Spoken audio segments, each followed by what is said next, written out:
coarse language.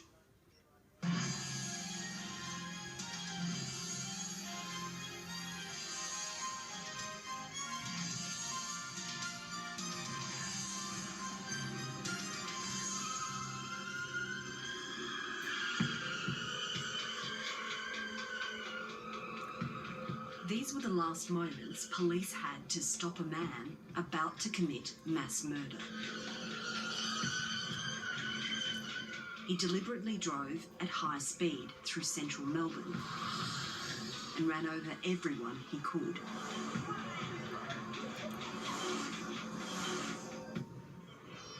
Six people were killed, including a 3-month-old baby and a 10-year-old girl. 27 were injured, some catastrophically. I'd seen him drive past me with the calmest look on his face. He had a cigarette in his mouth, and that was one of the most startling things to me, that he simply looked like he was just going for his Sunday drive on the road, but he was on a pavement mowing down pedestrians with no facial expression. His name was James Gargasoulis.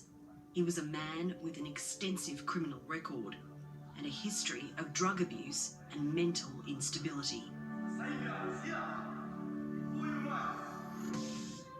I just don't understand why they couldn't stop him. I just don't understand how he couldn't be pulled off the streets. Systemic failures is an understatement. Much of the evidence in this case hasn't been viewed by the public before. It reveals how multiple failings in the system led to this dangerous man being free. Tonight, Four Corners investigates how Gargasoulis reached this point, what the authorities already knew about him, and why he wasn't stopped.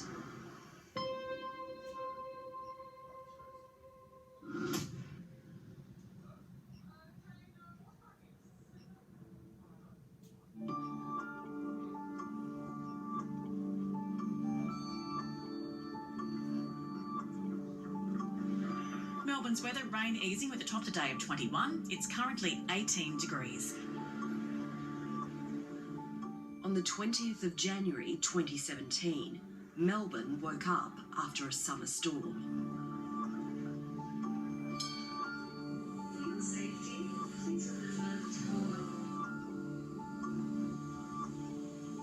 On the morning of the incident, I did the usual routine, pulled the tram to work. It's a short walk from the tram stop to the office, and I suppose I was just looking forward to getting started.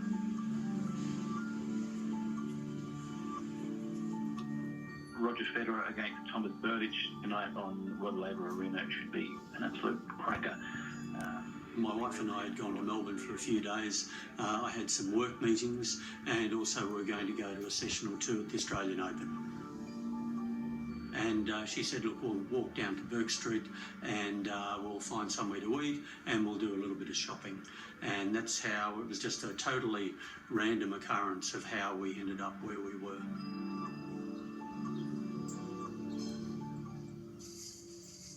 Across town, a police drama was unfolding. A man had been stabbed by his brother outside their mother's public housing unit in Windsor. The assailant was on the run. Man is fighting for life in hospital after a fight with his brother. Good morning, team. Well, emergency services were called here to... Channel 9 was filming a live cross at the stabbing scene when a guy drove into shot. What are the odds? You can't hear his voice, but what he's saying is, that's me they're looking for. Oh, is that what he It was said? James Gargasoulis. He was known to police. He was on bail for a string of offences. He believed he'd murdered his brother and had nothing to lose.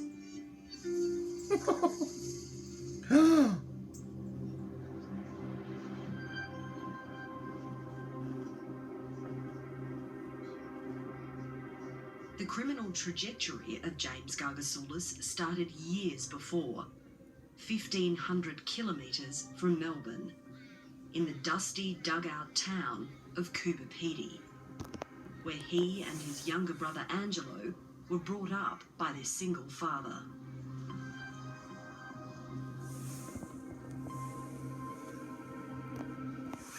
If you were to characterise your childhood, how would you describe it? One massive trauma. Just one big massive trauma. How many times would you say you and Jimmy were belted over the years? There's not even a number for that. There isn't really a number for that. Whether it be with a belt, with a branch from the front yard, or a metal bar, it could have been anything. It could have just been picking us up and smashing our heads together at one stage. I remember that. Didn't help. The boy's mother lived in Melbourne. Sometimes she'd come up, but it was very rare. She'd come up sometimes for meant to be 2 weeks, but she'd last 2 or 3 days and she couldn't handle my dad and she'd leave. Court documents say James Gargasoulis started showing sociopathic tendencies from an early age. Jimmy was always like a special kid. He did special ed in school, so we always knew there was some bit of an intellectual disability with him. But when it started getting a bit noticeable and out of control was probably when he started smoking weed with his mates and started stealing my dad's cars. Jimmy was Jimmy. He was just a eccentric sort of crazy kid, and that's sort of why he was a target. Sort of a lot of people would pick on him. Why did they pick on him? Because he was different.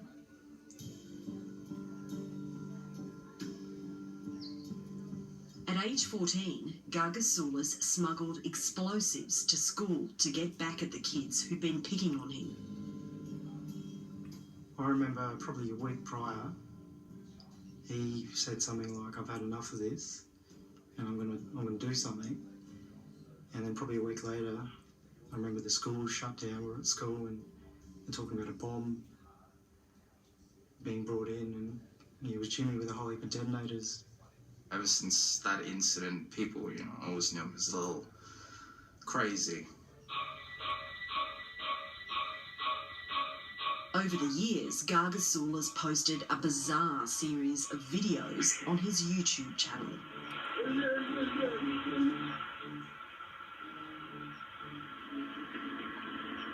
We're just waiting for this piece of shit Combi van to go past. And I'm your host. This is where they recruited him to do the donuts. This is the recruitment video. Gargasoulis and his mates got their kicks doing donuts on the roads outside Cooper Pedy.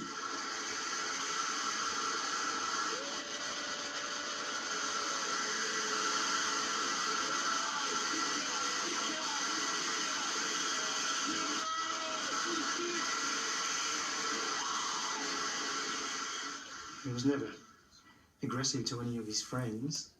He was very sleazy. He was a bit of he was all over. He was a sexual predator, sort of trying to get whatever he could.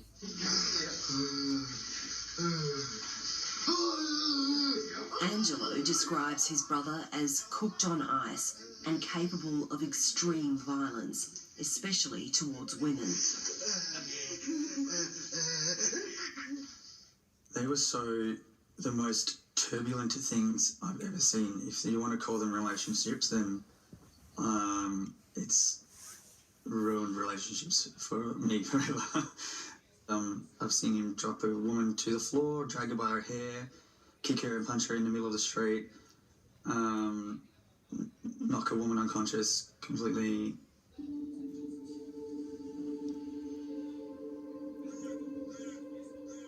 In 2016, Gargasoulis brought one of his girlfriends to live in Cooper Pedy.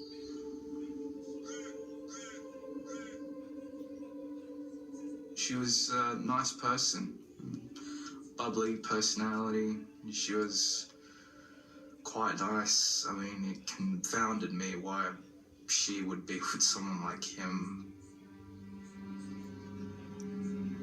Later that year, as he followed his girlfriend's car along a highway, Gargasoulis deliberately crashed into her.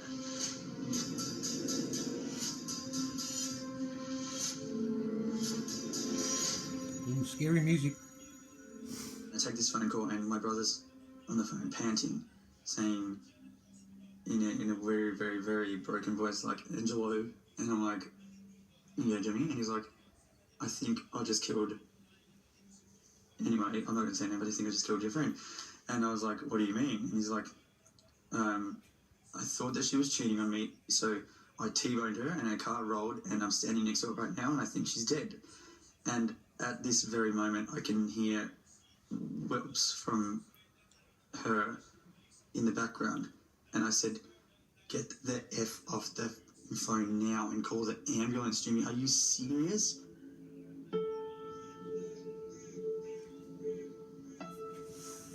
Gargasoulis' girlfriend spent 23 days in hospital with spinal injuries.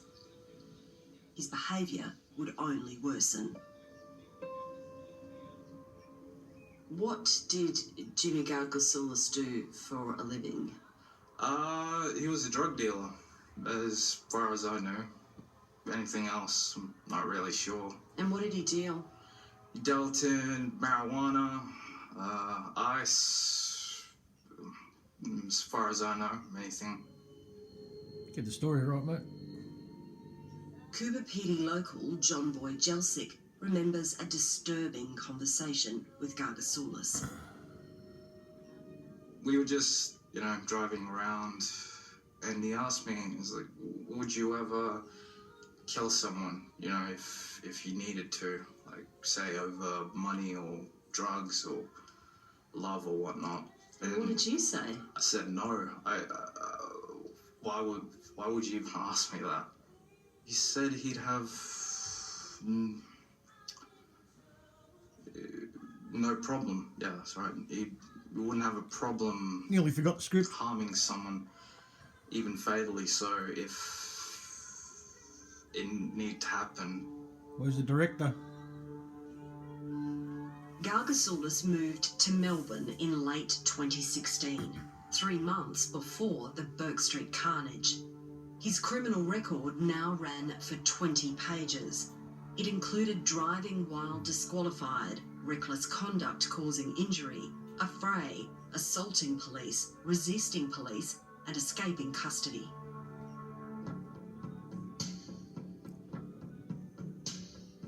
At Albert Park Lake on October 31, Gargasoulis had a terrifying outburst, again accusing his girlfriend of cheating. She later told police, "He flipped out. He punched me with his clenched right fist in my left eye. It felt like he then tried to eye gouge me." She was 19 weeks pregnant with his child. "I don't know how many times he punched me in the face. I was so scared. He was punching me with both fists." Gargasoulis forced her out of the car and then left her half naked on the side of the road. He would later be questioned about the assault by police. She's good, man. She's good. But no, you didn't assault her earlier? No. She's evil. How she got these injuries though? How did she get the big lump to her head, the cuts to her legs and bruising to her? Man, she's good. That's all I'm saying. You're saying self-inflicted to make you look better? She knows more people than me. Look who she is.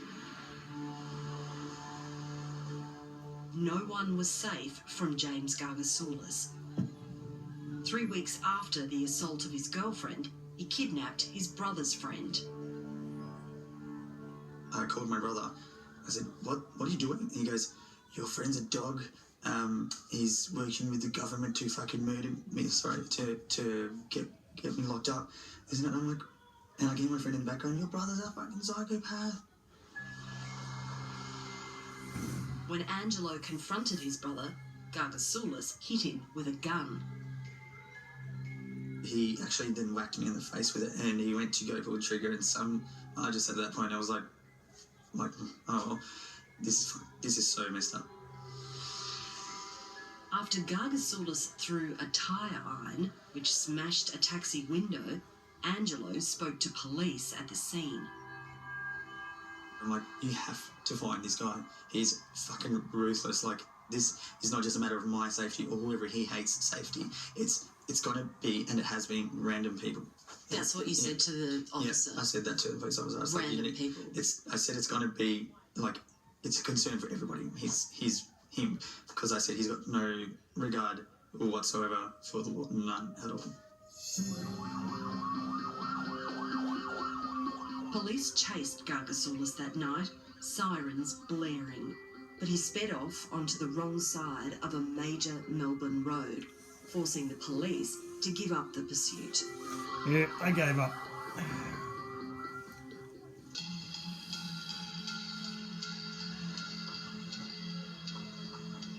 Just before Christmas, police received another warning about Gargasoulis after he picked up a street sex worker and told her he had a gun. She spoke to Four Corners anonymously.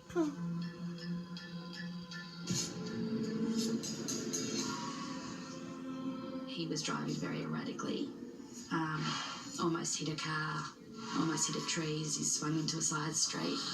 He cut into traffic, just driving like an absolute maniac. And that's when I realised it was probably ice that he was on, and my safety was at risk. He boasted to me that he had run from the police the night before on 3 occasions, that they had engaged in a chase on 3 occasions. And he said each time he was able to get away because he knew if he drove the wrong side of the street or aimed at people, they had to disengage the pursuit. She made an excuse to get out of his car, took down his licence plate and dialed 000. A sergeant was sent out to see her, but no action was taken. Got away again. Where's your full name and address? James George Gargasoulis. On January 14, 2017, Gargasoulis was arrested. It was 6 days before Bourke Street. At St Kilda Police Station, Gargasoulis joked around as police listed the many crimes he was to be charged with. James. Got a very good team. Thank you. James, you're going to be charged with, wait for it, conduct endangering life and serious injury, dangerous and careless driving, failure to stop a motor vehicle when requested, driving on the wrong side of the road, disqualified driving, willful damage, theft of motor vehicle, intentionally or recklessly cause injury, unlawful assaults. He was asked about his dangerous driving. What side of the road did you drive on? A little bit of the wrong side of the road. On St Kilda Road, just a little bit? Just a little bit. Why did you drive onto the wrong side of the road and take off at a fast rate of speed? I was heading to my license. Why is it safe? Just tell me your own words. What if I killed myself or a pedestrian? Yes, sir. But it wasn't about that. I felt like the police were against me. One of the police questioning him that night was Detective Senior Constable Murray Gentner, a local cop he'd met before. James, do you agree the time is 6:47 p.m? Yes. I just said you. The middle one. Yeah. His responses to questions often sounded paranoid and delusional. Do you want me to be straight up, Mr. Gentner? Yeah. Yeah. Okay. So I've been deceived by some people, which are at the lower point of blood. Yeah. And they've told me that Mr. Gentner is after me to, get me killed. Which they're saying I want to just get you killed. Yes. And that you were trying to kill me. Secretly. Yes, we have. Yeah. Yes. Secretly kill me, so you put others to get to me. Yep. I was told many other things, just bullshit. Yeah. Gargasoulis was charged with 23 offences. Because it was after hours, a volunteer bail justice was called. Victoria is the only state that uses volunteers without legal qualifications to hear bail applications. This one was a teacher. Police opposed bail, but the bail justice disagreed. I still, to this day, don't know how he got bail, knowing what he did. It wasn't allegations. There was multiple witnesses. There was camera footage. There's repeat offending. There's so much to lock him up away. Like, it's like, why wait for him? Why? He got bail so he could play the part of the deranged driver doing donuts and pretending to run people over. 6 days later. That's why. Four Corners has obtained the statement of the bail justice. He said the police officers didn't discuss Gargasoulis's escalating mental health problems and failed to provide